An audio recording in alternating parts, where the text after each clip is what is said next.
کام ہے میرے نبی کا یتلو علیہم آیاتہ، وہ لوگوں پر آیتیں پڑھتے ہیں۔ آیتیں وہ پڑھے جو ان پڑھ نہ ہو، پہلے بات طے کر۔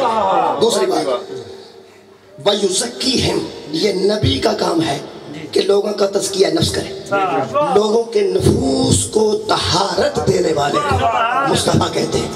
توجہ چاہتا ہوں، جن لوگوں نے کہا تھا قرآن کافی ہے، انہوں نے سیاسی طور پہ کہا تھا، قسم اس کا حقیقت سے کوئی تعلق نہیں۔ اس جملے میں بڑا پولیٹیکل ویٹ تھا کہ ہمارے لیے قرآن کافی ہے۔ اگر قرآن کو ہی کافی سمجھتے تو پھر یہ بھی سوچتے جو لوگوں کا تزکیہ نفس کرتا ہے، جو لوگوں کے نفوس کو طہارت دیتا ہے، اسے آپریشن کرانے کی کیا ضرورت ہے؟ کیا کہنے؟ توجہ چاہتا ہوں، یزکیہم جو لوگوں کو پاک کرے، وہ آپریشن سے پاک کرنے کی اس کو ضرورت نہیں۔ لوگوں نے نصاب کی کتابوں میں لکھا کہ قرآن نازل ہو رہا تھا تو جبریل پہلے آئے اور آ کے حضور کا سینہ چاک کیا، اور اللہ نے فرمایا علم نشرح لک صدرک، کہ ہم نے تیرا سینہ کھول نہیں دیا چاقو سے، چھری سے، بستر سے۔ افسوس کی بات ہے کہ لوگوں نے ایسے معاملات میں بھی بولنا گوارا نہ کیا۔ کسی نے علماء سے یہ بھی نہ پوچھا کہ حضرت موسیٰ نے خود کہا تھا رب اشرح لی صدری، اے اللہ میرے سینے کو کھول دے، اس کے لیے تو کوئی چھری نہیں آئی تھی۔ توجہ چاہتا ہوں، حضرت موسیٰ نے فرمایا تھا رب اشرح لی صدری، اے اللہ میرے سینے کو کھول دے۔ موسیٰ کا آپریشن ہوا تھا؟ نہیں، وہاں کہتے ہیں علم میں اضافہ کر دے، سینے کو کشادہ کر دے، علم کو کھول دے، علم کے دریا میرے سینے کے اندر بہا دے۔ تو جب وہاں چھری کے بغیر علم بہ سکتا ہے تو یہاں بھی چھری کے بغیر شک صدر ہو سکتا ہے۔ اور پھر میں حیران ہوتا ہوں قبلہ ایسی باتوں سے، کہتے ہیں کہ جبریل پہلے آئے، انہوں نے کہا کہ پہلے آپ کا دل صاف کیا جائے۔ اچھا جناب، آپ کے مفتی بھی مان گئے، آپ کے مفتی بھی مان گئے، آپ کے مفتی بھی مان گئے، میرے بچے بھی نہیں مانتے، اس لیے کہ یہ قیمتی ہیں، مفتی نہیں۔ ہاں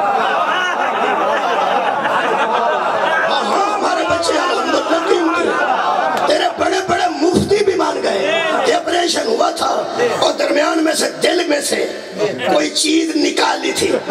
توجہ چاہتا ہوں، نکالی آپریشن جب ہوتا ہے نا، وہاں سے کوئی شے نکالی جاتی ہے، یہ پکی بات ہے، وہ آپریشن کسی کے پیٹ کا ہو یا وزیرستان کا، آپریشن کا مطلب تو یہ ہوتا ہے نا کہ کوئی چیز سے نکالی جائے۔ اس کا مطلب آپریشن وہاں ہوتا ہے جہاں کوئی بیکار شے ہو یا نقصان دینے والی چیز ہو۔ اس کا مطلب ہے کوئی ایسی چیز پھر حضور کے دل میں نعوذ باللہ تھی جسے نکالنا اللہ نے ضروری سمجھا۔ توجہ چاہتا ہوں، یہ ہے علی کے دروازے پہ جھکنے کی وجہ کہ تیرے مفتی بھی مان گئے کہ آپریشن ہوا تھا، ہمارا بچہ بھی نہیں مانتا کہ کبھی آپریشن ہوا ہوگا۔ کیوں؟ اس لیے کہ بچے کو ماں نے یہاں بٹھایا اور یہاں بیٹھ کے اس نے سنا انما یرید اللہ لیذھب، ہمارے بچے بھی جانتے ہیں جن کے قریب پلیتی نہیں آتی ان کے دل کے اندر پلیتی کیسے آتی۔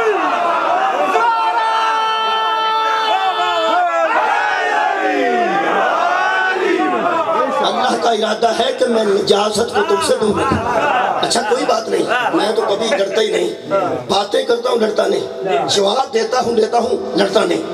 میں نے مجھ سے کہا میں نے وہ پہلے کیوں جبریل آیا تھا کہ دل صاف کرنے کے لیے؟ میں نے کہا کیوں؟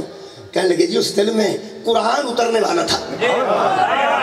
اچھا تو قرآن چونکہ پاک ہے لہذا جب اتنے پاک نے اترنا تھا تو اللہ نے پہلے وہ جگہ صاف کروائی تاکہ اس پاک قرآن کو وہاں رکھا جائے۔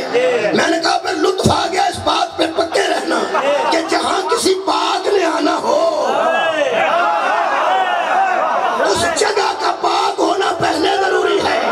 اور اب دیکھ قرآن کتنا پاک ہے اور مصطفیٰ کتنا پاک ہے۔ قرآن کے بولنے سے محمد نہیں بنے، محمد کے بولنے سے قرآن۔